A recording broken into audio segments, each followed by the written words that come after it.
নমস্কার, নিউজ 18 বাংলার ডিজিটাল পেজে আপনাদেরকে স্বাগত। আপনাদের সঙ্গে রয়েছি আমি আবির। আমরা অনেকেই আছি যারা মূলত যাতায়াত করার ক্ষেত্রে মেট্রো নির্ভরশীলতা অনেকটা বৃদ্ধি করে ফেলেছি, কিন্তু এরপরেও প্রচুর সংখ্যক মানুষ রয়েছেন যারা এই মেট্রো পরিষেবা ছাড়াও তারা এখনো পর্যন্ত নির্ভর করেন হচ্ছে বাস, ট্যাক্সি, অটো, অর্থাৎ এই ধরনের পরিষেবার ওপরে, যাকে আমরা বলি বর্তমান সময়ে দাঁড়িয়ে শাটল পরিষেবা। আপনারা জানেন যে শহর কলকাতা বা কলকাতা শহরতলিতে একটা সময় হলুদ ট্যাক্সি মূলত যাব না এই কথাটা বলতে অভ্যস্ত হয়ে উঠেছিল, এবং এই যাব নার কথাটা মানে দীর্ঘ সময় ধরে চলতে থাকে, যাব না তো যাব নাই।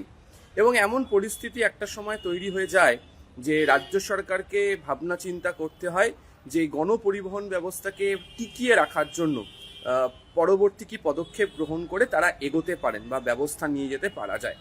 তো সেই সময় দেখতে পাওয়া যায় যে একাধিক অ্যাপ ক্যাব নির্ভরকারী সংস্থা তারা এই রাজ্যে আসেন, তাদের তরফ থেকে বিভিন্ন অ্যাপ ক্যাব নিয়ে আসা হয়, এবং তারই সূত্র ধরে ওলা, উবেরের মতো ক্যাব পরিষেবা আমরা গত কয়েক বছর ধরে বারবার ধরে দেখতে পেয়েছি।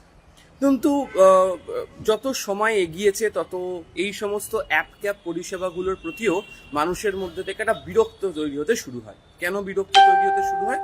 তার কারণ হচ্ছে যে নিজের ইচ্ছা মতো ভাড়া বৃদ্ধি করা, যখন খুশি তখন ভাড়ার সংখ্যা ক্রমাগত বৃদ্ধি করিয়ে নিয়ে চলে যাওয়া, এই যাবতীয় বিষয়গুলো বারবার ধরে লক্ষ্য করতে পারা যেত, এবং তার জেরেই অনেকেই অ্যাপ ক্যাবের প্রতি যে তাদের যে নির্ভরতা, অ্যাপ ক্যাবের প্রতি তাদের যে ভরসা বা বিশ্বাসের যে জায়গাটা ছিল সেটা তাদের মধ্যে থেকে কার্যত নষ্ট হতে শুরু করে।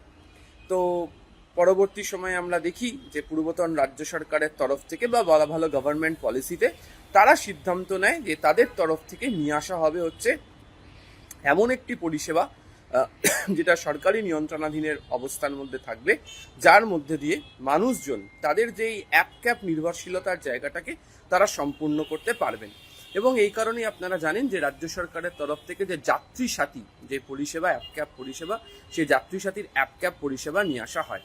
এবং এখন অনেক মানুষই আছেন যারা এই বেসরকারি সংস্থার ক্যাবের প্রতি নির্ভর না করে রাজ্য সরকার নিয়ন্ত্রিত এই যে ক্যাব পরিষেবা যাত্রী সাথী তার উপর নির্ভর করতে শুরু করেন, এবং আমাদের শহর কলকাতার বা শহরতলির বিভিন্ন জায়গাগুলোতে আমরা দেখতে পাই যে প্রচুর সংখ্যক মানুষজন এর ওপর আস্থাশীল হন, এবং এর ওপর যে নির্ভরশীলতা তা ক্রমাগত বৃদ্ধি পেতে শুরু করে, এবং সেটা ভালো রকম বুঝতে পারাই যাচ্ছে।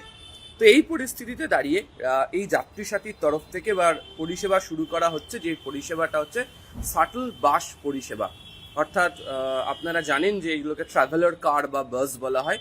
সেগুলো এতদিন পর্যন্ত বিভিন্ন বেসরকারি সংস্থা নানাভাবে অপারেট করেছে।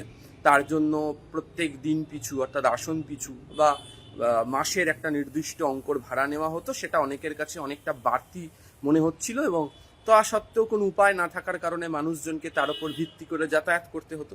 এবার যেটা যাত্রী সাথী অ্যাপ ক্যাবের পরিষেবার মধ্যে নিয়ে আসা হলো, আপনাদের কারোর কাছে যদি যাত্রী সাথী ক্যাব থাকে, যদি অ্যাপ থাকে, যেমন আমার কাছে এই মুহূর্তে রয়েছে, আমি সেখানেই দেখতে পেলাম, সেটা হচ্ছে যে এই শাটল বাস পরিষেবা সেটাকে যেটা তৈরি করছে সেটাতে মাত্র 39 টাকা থেকে 69 টাকার মধ্যে দাঁড়িয়ে আপনি যাতায়াত করতে পারবেন। বর্তমানে এই অ্যাপ ক্যাব পরিষেবার ক্ষেত্রে, এই শাটল বাস পরিষেবার ক্ষেত্রে হাওড়া স্টেশন থেকে ধর্মতলা, সল্টলেক সেক্টর 5 থেকে নিউ টাউন পর্যন্ত, অন্যদিকে গড়িয়া ঢালাই ব্রিজের কাছ থেকে রুবি হয়ে সায়েন্স সিটি পর্যন্ত পরিষেবা, এছাড়া আরও 8টি পরিষেবা এই মুহূর্তে জানতে পারা যাচ্ছে, যেগুলোকে অ্যাপ ক্যাব এই বাস পরিষেবাকে রাজ্য সরকার তাদের এই যাত্রী সাথীর মধ্যে দিয়ে তারা অপারেট করতে চায়। এবং এই মুহূর্তে যে যে যে তথ্য আমরা পাচ্ছি আমি আপনাদেরকে জানাচ্ছি, আগামী কয়েকদিনের মধ্যে এই পরিষেবা আরও যে রুটগুলোতে চালু হয়ে যাবে।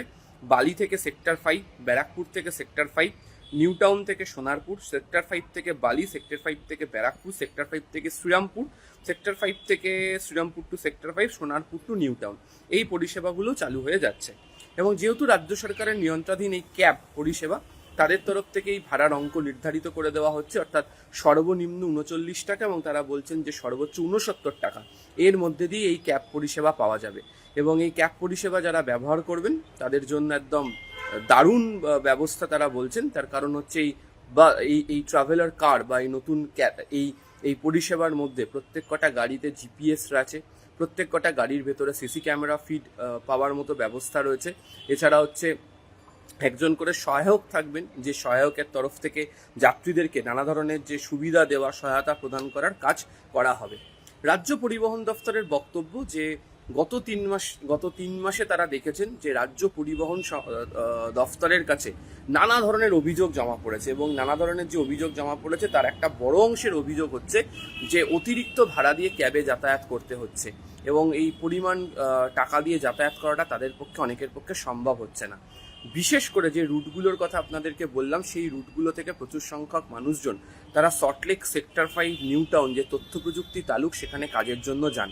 আবার প্রচুর মানুষজন রয়েছেন, এখন যদি আপনি ইএম বাইপাস ধরে যদি একদম সল্টলেক থেকে আপনি যদি একদম গড়িয়া পর্যন্ত যদি যাত্রা করেন, তাহলে দেখবেন যে প্রচুর সংখ্যক হাসপাতাল, নার্সিংহোম, এই সমস্ত কিছু রয়েছে, এবং প্রচুর স্পেশালিস্ট ডক্টররাই বিভিন্ন ধরনের চেম্বার বাইপাসের পাশে রয়েছে, সেখানে বসবাস করে।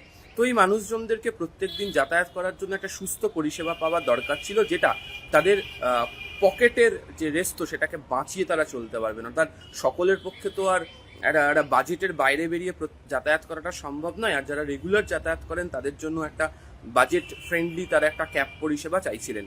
তো এক্ষেত্রে দাঁড়িয়ে সরকারের এই উদ্যোগ অত্যন্ত সাধুবাদ জানানোর মতো, অনেকে তারা বলছেন।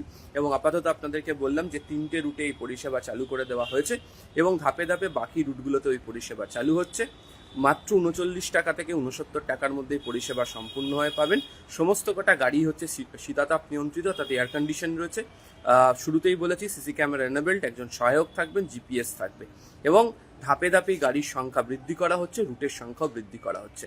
ফলে যারা এই সমস্ত রুটগুলোতে যাতায়াত করেন, যাদেরকে এই ক্যাব নিয়ে নানা অসুবিধার মধ্যে বারবার ধরে পড়তে হতো, তারা এই ক্যাব সংক্রান্ত বিষয়ে আর কোনো অসুবিধার মধ্যে পড়বেন না, এমনটাই আশা তাদের। আর অন্যান্য আপডেটের জন্য নজর রাখুন নিউজ 18 বাংলা ডিজিটাল পেজ। আপাতত ধন্যবাদ।